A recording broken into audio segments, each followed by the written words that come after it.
Right. Hi, everybody. I'm here with Zach Ogie with Rice University. And Zach's going to tell us a little bit more about Rice, kind of from the perspective, from his perspective, but also with the perspective of the SLU High student, all male Catholic University, St. Louis. So, Zach, would you give us sort of an overview of sort of the 20,000 foot overview of Rice University and the type of student, what you're known for, and the type of student that thrives at Rice? Yeah, thanks, Ms. Floyd.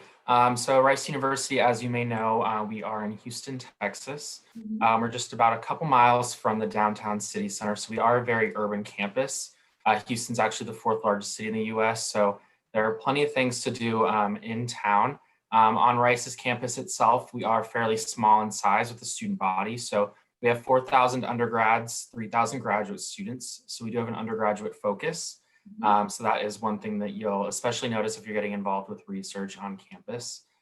We are known for a few different programs. So some of our more popular programs do fall within natural sciences and engineering.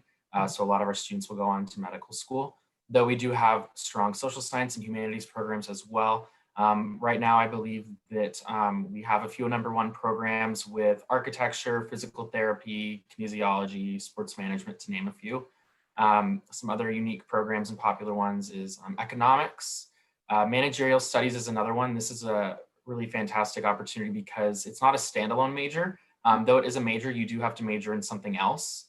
So you combine it with your interests. So for example, you could do sports management and managerial studies or economics and managerial studies. Medical humanities is also a pretty unique one. So this is for our students looking to go on to medical school and want to see the human side of medicine, as well as global health technology. That's another fairly unique one. But yeah, the majority of our students are coming from out of state. So if you do come to Rice, you wouldn't be alone. So about 60% of our students aren't from Texas. And slightly different from your school, we do have a fairly even male to female ratio. So it's about 50-50. Okay, wonderful, wonderful. What about any new updates that would apply to the students that would start next fall? Any new programs coming up? New programming, or sorry, new programs. I'm not too positive. I know that there are a few under works, especially kind of the business side. So we do not have a business major. I know that a lot of students will turn away when they see that immediately. But we do have the managerial studies and we do have economics. We have an MBA program. So our students wouldn't be receiving an MBA as an undergrad, but we do have an undergraduate business minor as well as an entrepreneurship minor. So students can study business without the business major on Rice's campus. But I know that the School of Business is trying to roll out more opportunities for our undergraduate students, hopefully Wonderful. next year and in the following. Wonderful. What about ways that students can either connect with you or are there self-guided walking tours of campus? How are you doing in terms of visits? Yeah, so right now we are not welcoming visitors to campus necessarily. So it is an open campus. So if you do find yourself in Houston in the coming weeks, you're welcome to walk around.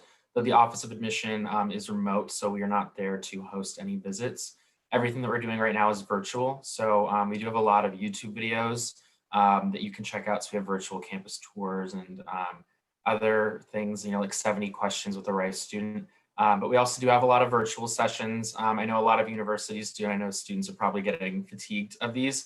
But we do have the variety. We have admission info sessions, academic ones. So these are with the schools of study with different deans and professors. We Mhm. have a student life one, financial aid, as well as application advice. So this is specifically beneficial to students that want to know how Rice is actually reviewing the application and what we I think would we're highly reviewing. recommend any student, and I'll repeat this once the students come in, Zach. I think that that sounds like a must go to session if you're going to apply to Rice. You all have Yeah. gotten so selective, which is wonderful, but I think that there are students might need some of those extra tips. Yeah, it's especially beneficial too because we try our best to not make it too Rice centric. Mhm. We're telling you everything that we do and what's true for us, but with a lot of our peer institutions, much of this is true as well. So definitely very beneficial if you're looking at applying to Rice as well as some of our other peer institutions. So are you still offering the early decision option this year? Yes, so early decision is due November 1st, and then our only other option is regular, so we don't have an early action. And is it a significant difference in acceptance rate for early decision? Not significant. So you will see that there is a higher acceptance rate for early decision. I believe our most recent statistics was that early decision was about 16%, whereas regular decision, I believe, was about 9. So proportionally, yes, it's higher. Though definitely recommend that students only should apply early decision if they know it's their number one choice. Absolutely. This year it's kind of tough because of campus Mhm. access and everything. Okay. Yeah, absolutely. Okay, wonderful. Well, thank you so much, Zach. I appreciate the information. Yeah, of course.